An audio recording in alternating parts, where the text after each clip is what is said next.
Good morning to all of you. देखिए हम लोग थर्मल प्रॉपर्टीज ऑफ मैटर को स्टडी कर रहे थे और इसमें अभी तक हमने हीट एनर्जी, थर्मोमेट्री इसको स्टडी कर लिया। इसके बाद हमने थर्मल एक्सपेंशन को देखा, थर्मल एक्सपेंशन के न्यूमेरिकल्स, और एक छोटा सा टॉपिक और बड़ा सा, that is abnormal behaviour of water between 0 degree Celsius to 4 degree Celsius. Today we will study about the calorimetry. देखिए कैलोरीमेट्री ये चैप्टर का नेक्स्ट पार्ट है जिसमें हम लोग ये समझना चाहेंगे कि हीट एनर्जी को कैसे मेजर किया जाता है। तो कैलोरीमेट्री की डेफिनेशन में आप ये लिख सकते हैं, it is the branch of the science और it is the branch of physics which deals with the measurement of the heat energy or thermal energy, which deals with the measurement of the heat energy and thermal energy। तो हम जिस भी method से, जिस भी तरीके से हम लोग हीट एनर्जी को मेजर करेंगे या थर्मल एनर्जी को मेजर करेंगे, उसको क्या बोला जाता है? उसको स्टडी करना बोला जाता है कैलोरीमेट्री। ठीक है, हम लोग हीट एनर्जी को मेजर करना चाहते हैं, कैसे करते हैं वो भी हम डिस्कस करेंगे, लेकिन उससे पहले आपको कुछ डेफिनेशन आनी चाहिए, कुछ इंपॉर्टेंट फीचर्स हैं जो हमें पता होने चाहिए। क्या क्या वर्ड्स हम लोग यूज करेंगे कैलोरीमेट्री के अंदर, और सब्सटेंसेस की कौन कौन सी प्रॉपर्टीज इसमें काम में आएंगी, तो वो भी देखना पड़ेगा हमें।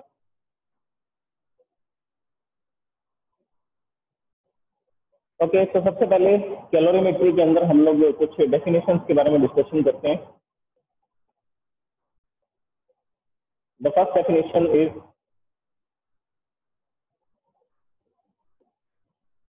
specific heat capacity, or you can simply say that specific heat।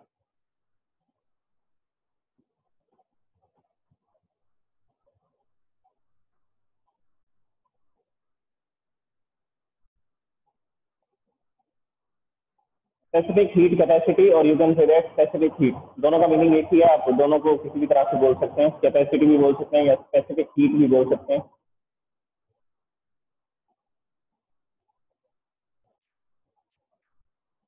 Okay, देखिए मैं आपको कुछ एग्जांपल बताने वाला हूँ। जैसे मान लीजिए मेरे पास दो मटेरियल है, दो डिफरेंट टाइप के मटेरियल्स हैं, और दोनों मटेरियल से मैं आपको नेम भी बताऊंगा। जैसे मान लीजिए मेरे पास ये फर्स्ट ऑब्जेक्ट है, दिस इज ऑफ एल्यूमिनियम, ये एल्यूमिनियम है और इसका मास है 5 किलोग्राम, ये भी 5 किलोग्राम का।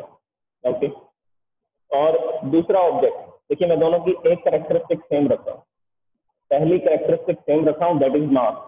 इसका जो मास है वो भी 5 किलोग्राम है, और ये जो दूसरा ऑब्जेक्ट है इट इज ऑफ कॉपर, और इसका मास भी कैसा है?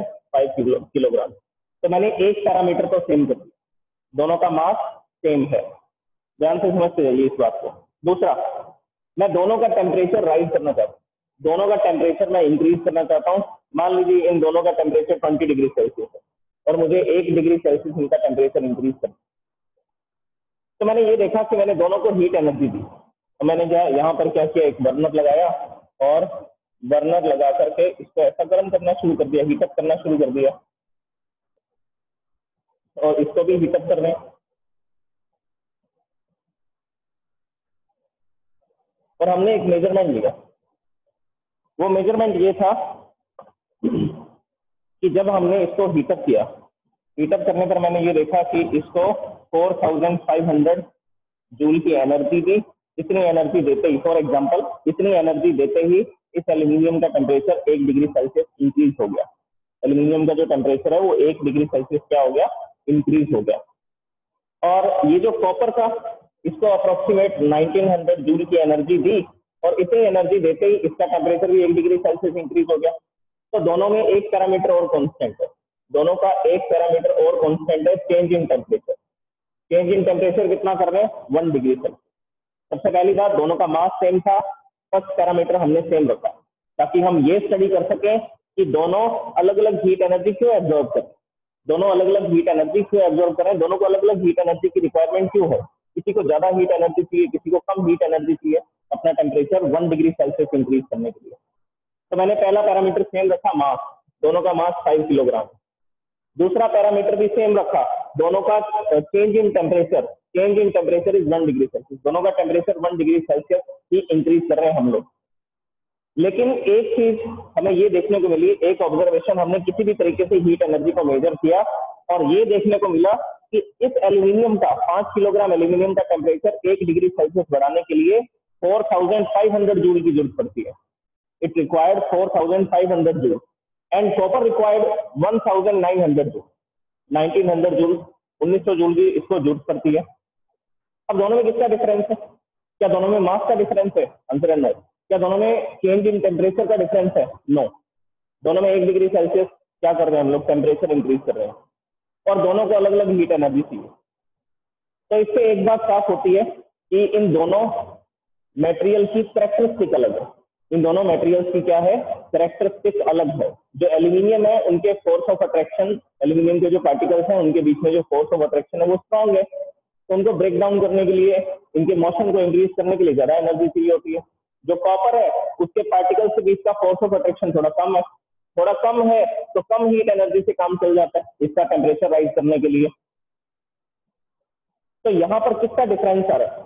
तो आंसर है एक ऐसी कैरेक्टरिस्टिक का डिफरेंस आ रहा है जो दोनों में अलग अलग है, जो दोनों में क्या है, अलग अलग है। और उसी कैरेक्टरिस्टिक का क्या नाम रखा गया? Specific heat capacity. नाम से लग रहा है स्पेसिफिक हीट कैपेसिटी। कितनी कैपेसिटी है हीट को एब्जॉर्ब करने की, कितनी कैपेसिटी है उसको हीट को एब्जॉर्ब करने की। तो हमने देखा एल्यूमिनियम की कैपेसिटी ज्यादा है हीट को एब्जॉर्ब करने की, और कॉपर की कैपेसिटी कम है हीट एब्जॉर्प्शन की। ओके, तो दोनों अब अलग अलग तरह के सब्सटेंसेज हैं।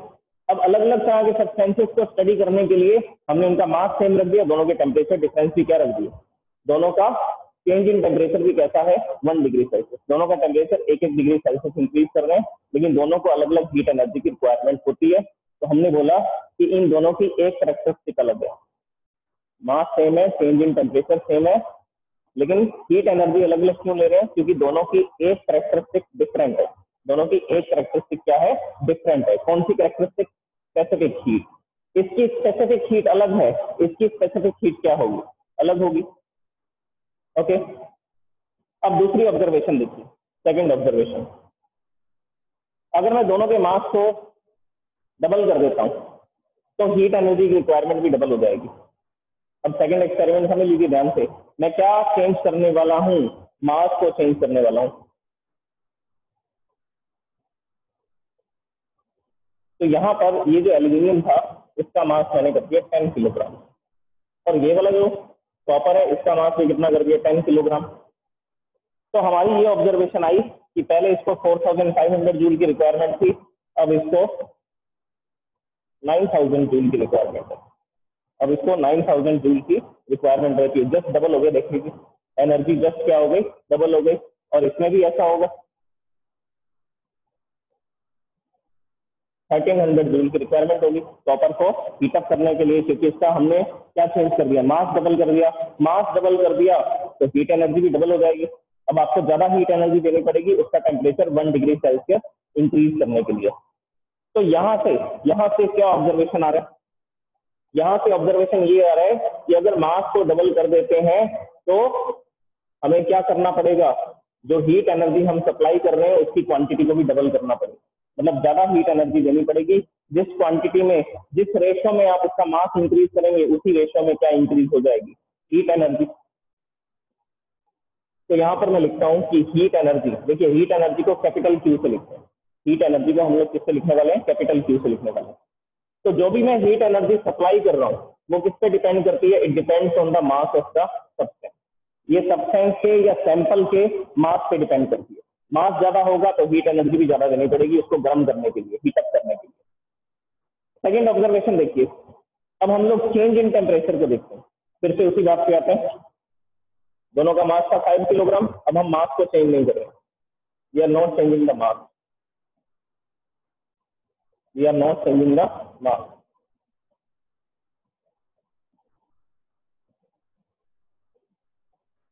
Five kilogram aluminium and 5 kilogram copper, और ये हीट एनर्जी थी जो रिक्वायर्ड थी। पहले हम चेंज इन टेम्परेचर कितना कर रहे थे, 1 डिग्री सेल्सियस। दोनों का टेम्परेचर 1-1 डिग्री बढ़ा रहे थे, तब इतनी हीट एनर्जी की रिक्वायरमेंट होती थी। अब हम इसका टेम्परेचर इंक्रीज कर रहे हैं 2 डिग्री सेल्सियस। अब हम इनका दोनों का टेम्परेचर कितना इंक्रीज कर रहे हैं, 2 डिग्री सेल्सियस। अगर आपको इनका टेम्परेचर 2 डिग्री सेल्सियस इंक्रीज करना है तो हीट एनर्जी भी क्या देनी पड़ेगी, डबल देनी पड़ेगी। पहले 4500 जूल दे रहे थे, अब 9000 जूल की एनर्जी देनी पड़ेगी, तब जाकर के इसका टेम्परेचर 1 डिग्री सेल्सियस और बढ़ जाएगा। जैसे मान लीजिए पहले 20 था, तो 4500 जूल देंगे तो 21 हो जाएगा, फिर 4500 जूल देंगे तो 22 हो जाएगा। इसके साथ भी ऐसा होगा, इसका टेम्परेचर 20 डिग्री सेल्सियस था, 1 डिग्री सेल्सियस इंक्रीज हुआ तो टेम्परेचर हो गया 21 डिग्री सेल्सियस, और इतनी हीट एनर्जी इसने ऑब्जॉर्व। फिर इसका टेम्परेचर 1 डिग्री सेल्सियस और बढ़ाना है, मतलब कि 22 डिग्री सेल्सियस करना है, तो 1900 जूल की एनर्जी और देनी पड़ेगी। टोटल एनर्जी हो जाएगी 3800 जूल। तो यहाँ से एक ऑब्जर्वेशन और देखने को मिली कि अगर आपको चेंज इन टेम्परेचर, जितना ज्यादा टेम्परेचर में चेंज करना है उतनी ही ज्यादा आपको हीट एनर्जी सप्लाई करनी पड़ेगी। अगर आपको चेंज इन टेम्परेचर डबल करना है, अगर आपको चेंज इन टेम्परेचर डबल करना है, जस्ट डबल करना है, तो डबल हीट एनर्जी देनी पड़ेगी। तो यहाँ से नेक्स्ट ऑब्जर्वेशन क्या आती है, the heat energy supplied to a substance, the heat energy supplied to a substance is directly proportionate to the change in temperature, is directly proportionate to the change in temperature। मास जितना ज्यादा होगा उतनी ही heat energy हमें supply करनी पड़ेगी, और temperature में आप जितना ज्यादा चेंज चाहते हैं उतनी ही ज्यादा हीट एनर्जी हमें सप्लाई करनी पड़ेगी। तो ये दो ऑब्जर्वेशन हमने इन एक्सपेरिमेंट के थ्रू देखी, ये दो ऑब्जर्वेशन, ये दो एक्सपेरिमेंट के थ्रू हमने देखी। ओके, अब क्या करते हैं, इन दोनों इक्वेशंस को कंबाइन कर देते हैं, first equation and second equation.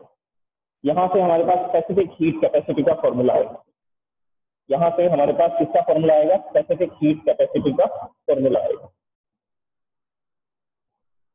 Okay, ये एग्जांपल मैं यहाँ पढ़ा रहने देता हूँ, क्योंकि इससे मैं आपको कुछ कैलकुलेट करके बताऊंगा। जैसे एल्यूमिनियम था और इसका मास कितना था, एक एग्जाम्पल ले लेते हैं। Aluminium mass 5 kilogram and it requires 4500 joule energy, it requires 4500 joule energy. इतनी एनर्जी इसको चाहिए 5 किलोग्राम को गर्म करने के लिए, 1 डिग्री सेल्सियस हीट अप करने के लिए। और यहाँ पर क्या था, change in temperature is 1 degree Celsius. Okay, इसको कंबाइन करते हैं बाय कंबाइनिंग दीज इक्वेशंस। इन इक्वेशंस को जैसे कंबाइन करेंगे तो ये आ जाएगा, heat energy supplied to the substance is directly proportional to the mass and change in temperature. और you can say that the heat energy supplied to the substance is directly proportional to the product of mass and change in temperature. ये मास और temperature का क्या हो रहा है, product हो रहा है, मल्टीप्लीकेशन ही तो हो रहा है। यहाँ पर कंबाइन करने पर यही तो मिलेगा।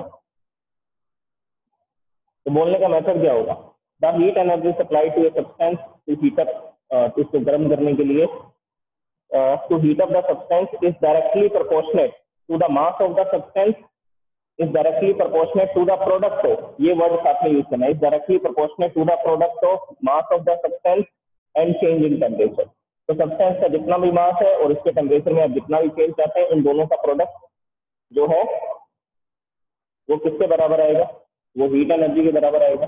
लेकिन अभी ये इक्वल नहीं आ सकता, अभी हम ये बोल रहे हैं कि ये इसके प्रोपोर्शनेट है। जो हीट एनर्जी हम सप्लाई कर रहे हैं वो मास पे डिपेंड करेगी और चेंज इन टेम्परेचर पे डिपेंड करेगी। ये इस स्टेटमेंट का ये मीनिंग है। अब हम क्या करेंगे, प्रोपोर्शनेट के सिंबल को हटाएंगे और उस क्वांटिटी को इस फॉर्मूला में ऐड करेंगे, जिसकी वजह से हमें अलग अलग हीट एनर्जी देनी पड़ी।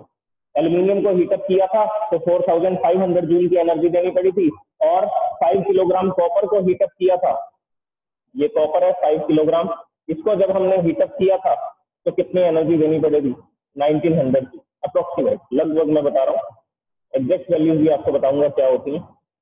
इसका मास भी 5 किलोग्राम है and this is copper and this requires 1900 joule of energy. अब दोनों को अलग अलग, दोनों का मास सेम है ना, देखो दोनों क्वांटिटी मैंने सेम कर दी, मास सेम है, हीट एनर्जी किस पे डिपेंड करती है, मास पे डिपेंड करती है, और दोनों का मास 5 किलोग्राम है। ओके, चेंज इन टेम्परेचर, दोनों का टेम्परेचर 1 डिग्री सेल्सियस बढ़ा रहे हैं, तो हीट एनर्जी फिर किस पे डिपेंड करेगी, दोनों ऑब्जेक्ट के मास सेम है, दोनों ऑब्जेक्ट का चेंज इन टेम्परेचर हम सेम कर रहे हैं, दोनों के टेम्परेचर में सेम चेंज कर रहे हैं, तो क्या हो रहा है, इन दोनों पे तो डिपेंड ही नहीं कर रही हीट एनर्जी, फिर भी हीट एनर्जी अलग आ रही है, इसमें 4500 आ रही है, इसमें 1900 आ रही है। तो इसका मतलब ये हीट एनर्जी एक चीज पे और डिपेंड करती है, किस पे डिपेंड करती है, nature of the material, nature of the substance. और वो जो नेचर ऑफ द सब्सटेंस है वो हम किससे बताएंगे, वो हम बताएंगे स्पेसिफिक हीट। तो यहाँ पर जैसे ही प्रोपोर्शनेट के सिंबल को हटाएंगे तो हमारा फॉर्मूला बन जाएगा Q is equal to S, small S. ये जो स्मॉल एस है इसी को बोला जाता है specific heat, M delta T। और यहाँ पर हम लोग अब लिख सकते हैं where S is equal to specific heat of substance. किस पे डिपेंड करती है, depends on nature of substance या nature of material, depends on nature of substance. ये सब्सटेंस के नेचर पे डिपेंड करती है। ओके, अब यहाँ से हम लोग स्पेसिफिक हीट का फॉर्मूला बनाते हैं। क्या फॉर्मूला बनेगा स्पेसिफिक हीट का, फिर वहां से यूनिट भी तो बनाना ही हमें। स्पेसिफिक हीट का फॉर्मूला बनेगा एस इज इक्वल टू, देखिए ये एम डेल्टा टी मल्टीप्लाई में इधर आएगा तो डिवाइड में आ जाएगा डाउन स्टेयर्स में, तो S is equal to Q divide by M delta T, Q divide by M delta T. Unit क्या बनेगा, हीट एनर्जी। हीट एनर्जी का मेजर ऐसा यूनिट बता रहा हूँ मैं, प्रैक्टिकल यूनिट की भी बात करेंगे क्या होगी। कैलोरी में मेजर करते हैं एनर्जी को, हीट एनर्जी को। So this is the heat energy Q. Q को मेजर करते हैं जूल में, यहाँ पर लिख देता हूँ, क्यू को मेजर करते हैं जूल में, मास को मेजर करते हैं किलोग्राम में, टेम्परेचर को मेजर करते हैं केल्विन इनवर्स में या डिग्री सेल्सियस इनवर्स में, जो भी आपको अच्छा लगे दोनों में से कोई भी लिख सकते हो। डिग्री सेल्सियस इनवर्स भी लिख सकते हो, केल्विन इनवर्स भी लिख सकते हो, क्योंकि जितना चेंज डिग्री सेल्सियस में होगा उतना ही चेंज केल्विन में होगा। अगर आप टेम्परेचर 1 डिग्री सेल्सियस बढ़ा रहे हो तो टेम्परेचर केल्विन में भी कितना बढ़ेगा, 1 केल्विन ही इंक्रीज होगा, क्योंकि दोनों में नंबर ऑफ डिवीजन सेम होते हैं।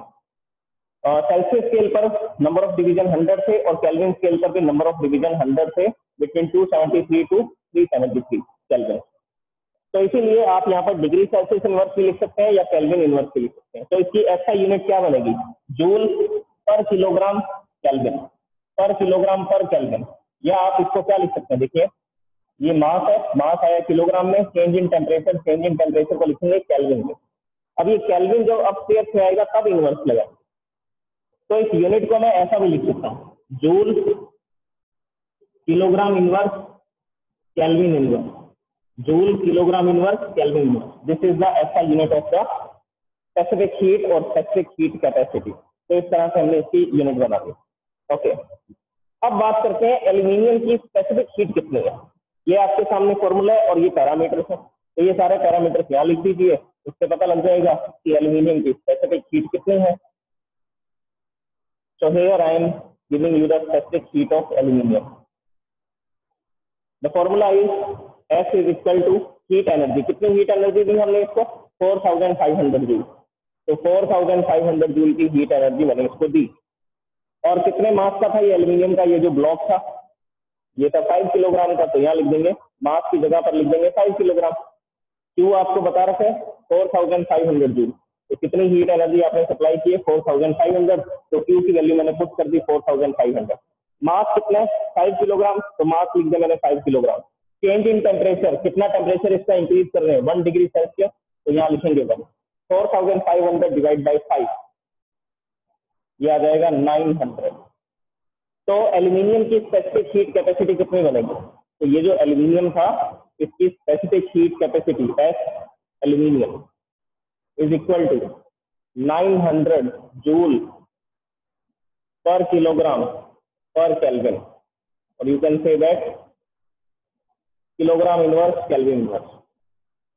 तो 1 किलोग्राम एल्यूमिनियम का टेम्परेचर 1 केल्विन बढ़ाने के लिए कितनी हीट एनर्जी चाहिए, 900 जूल की हीट एनर्जी चाहिए। तो हमने बोला ये इसकी स्पेसिफिक हीट कैपेसिटी है, तो हमने बोला ये इसकी क्या है, स्पेसिफिक हीट कैपेसिटी है। तो इस तरह से हमने इसकी हीट कैपेसिटी को फाइंड किया। अच्छा, इसकी डेफिनेशन कैसे लिखोगे, इसकी डेफिनेशन कैसे लिखोगे, जैसे यूनिट बनाई है वैसी डेफिनेशन बना दो। अब हम ये बोलेंगे, देखिए इसकी यूनिट में क्या आ रहा है, पर किलोग्राम। पर किलोग्राम का मतलब है 1 किलोग्राम का ऑब्जेक्ट है। पर केल्विन का मतलब है कि आपको एक केल्विन टेम्परेचर को इंक्रीज करना है या 1 डिग्री सेल्सियस टेम्परेचर को इंक्रीज करना है। ओके, तो यहां से हम लोग इसकी डेफिनेशन लिख सकते हैं। तो एल्यूमिनियम की स्पेसिफिक हीट कैसे निकाली वो मैंने आपको बता दिया। वो एग्जांपल जो हम लेकर के चल रहे थे उसी से हमने निकाल दी। वो सारे के सारे पैरामीटर्स इस फॉर्मूला में पुट कर दिए और पता लग गया एल्यूमिनियम की स्पेसिफिक हीट कैपेसिटी कितनी है। Okay, now we want to write the definition. F की डेफिनेशन लिखनी है, स्पेसिफिक हीट की डेफिनेशन लिखनी है। तो डेफिनेशन लिखने के लिए हम लोग क्या यूज करने वाले हैं? हम लोग लिखेंगे कि हमारे पास जो ऑब्जेक्ट है वो कितने किलोग्राम का है, 1 किलोग्राम का, और उसके टेम्परेचर में कितना चेंज कर रहे हैं, 1 डिग्री सेल्सियस, और you can say that 1 kelvin. 1 kelvin लिख देते हैं, SI यूनिट में बात कर रहे हैं तो 1 केल्विन लिख देते हैं। तो 1 किलोग्राम का ऑब्जेक्ट है और उसका टेम्परेचर 1 डिग्री सेल्सियस हम बढ़ा रहे हैं, तो उस समय उसको जितनी हीट एनर्जी देनी पड़ेगी वही उसकी क्या होगी, स्पेसिफिक हीट कैपेसिटी। तो ये दोनों वैल्यूज आप इसमें पुट कर दीजिए। मास है 1 किलोग्राम, चेंज इन टेम्परेचर है 1 डिग्री सेल्सियस या 1 केल्विन। तो here it is the formula, S is equal to Q m upon delta T. M is 1, change in temperature is also 1, so S is equal to Q। जो S है वो किसके बराबर आ जाएगा, the heat energy supply to the substance of 1 kilogram. तो यहां से बनेगी definition, this is the definition. तो क्या बोलेंगे, द हीट एनर्जी सप्लाइड, और you can say that the heat energy required to increase the temperature of the substance of mass 1 kilogram by 1 degree Celsius। अगर आपके पास कोई 1 किलोग्राम का object है और आप उसका टेम्परेचर 1 डिग्री सेल्सियस बढ़ाना चाहते हैं, तो उस समय आपको जितनी हीट एनर्जी सप्लाई करनी पड़ेगी वही हीट एनर्जी को क्या बोलते हैं, उस सब्सटेंस की स्पेसिफिक हीट कैपेसिटी या स्पेसिफिक हीट बोला जाता है। ओके, अब ये सब बातें जो जिसको समझ आ चुकी हैं वो रेज हैंड कर दीजिए जल्दी से। अब देखिए, मैं कुछ स्पेसिफिक हीट लिखता हूँ, स्पेसिफिक हीट तो कुछ सब्सटेंसेस की मैं यहाँ लिखने वाला हूँ। जैसे कि एल्यूमिनियम की मैंने आपको बताया कि 900 के आसपास होती है। तो first of all I am writing here substance and specific heat capacity which is denoted by S, small s, इसको स्मॉल s से लिखते हैं स्पेसिफिक हीट कैपेसिटी को, and measured in the joule पर किलोग्राम पर केल्विन। मतलब 1 kilogram material का temperature 1 kelvin बढ़ाने के लिए जितनी एनर्जी हमें चाहिए हम उसकी बात कर रहे हैं। The first substance is aluminium.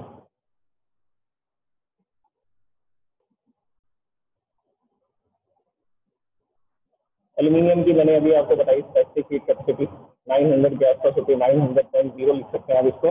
Second is copper. Copper की स्पेसिफिक हीट कैपेसिटी होती है 386, अप्रोक्सीमेट 386.4 होती है, लगभग आप 386 याद रख सकते हैं, 386.4। And next substance is silver. Silver की स्पेसिफिक हीट कैपेसिटी होती है 236.1। ये आप नोट डाउन कर सकते हैं, लिख सकते हैं, या फिर मैं आपसे एक क्वेश्चन पूछूंगा इससे रिलेटेड। लेड, लेड की स्पेसिफिक हीट कैपेसिटी बहुत कम है, 127.1। नेक्स्ट, लेड के बाद हम लोग बात करेंगे टंगस्टन की।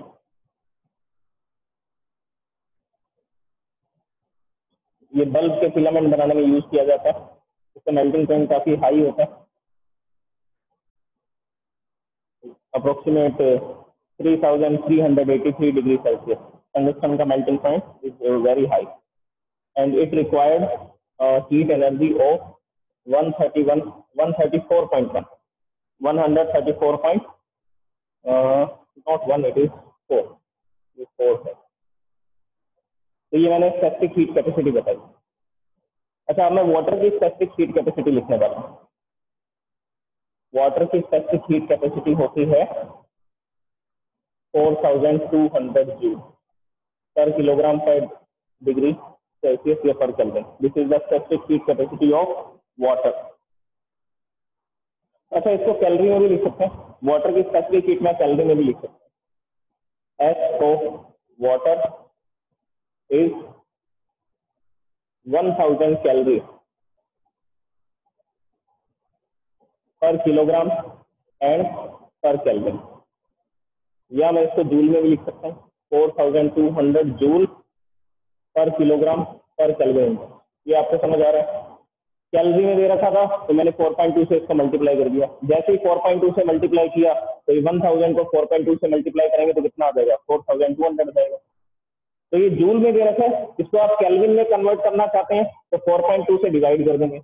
अगर कैलोरी में दे रखा है और जूल में कन्वर्ट करना चाहते हैं तो 4.2 से मल्टीप्लाई कर देंगे। ये मैंने आपको चैप्टर की स्टार्टिंग में एक्सप्लेन किया था। ओके, अब मेरा क्वेश्चन ये है कि किसको गर्म होने में सबसे ज्यादा टाइम लगेगा? इसको गर्म होने में 1 डिग्री सेल्सियस अगर हम टेम्परेचर बढ़ाना चाहते हैं इन सारे सब्सटेंसेस का, तो सबसे पहले कौन गर्म होगा और सबसे लास्ट में कौन गर्म होगा? सबसे लास्ट में किसका 1 डिग्री सेल्सियस टेम्परेचर बढ़ेगा और सबसे पहले किसका टेम्परेचर बढ़ेगा? Raise your hands.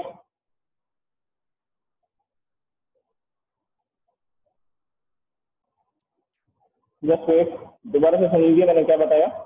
जो लेड है उसकी हीट कैपेसिटी जो है वो कम है, तो 127.1 जूल, लगभग 127 जूल है। 127 जूल मिलते ही क्या होगा? इसका टेम्परेचर 1 डिग्री सेल्सियस बढ़ जाएगा। जबकि वाटर है उसकी स्पेसिफिक हीट कैपेसिटी ज्यादा है, तो उसको 4200 जूल हीट एनर्जी की रिक्वायरमेंट होगी।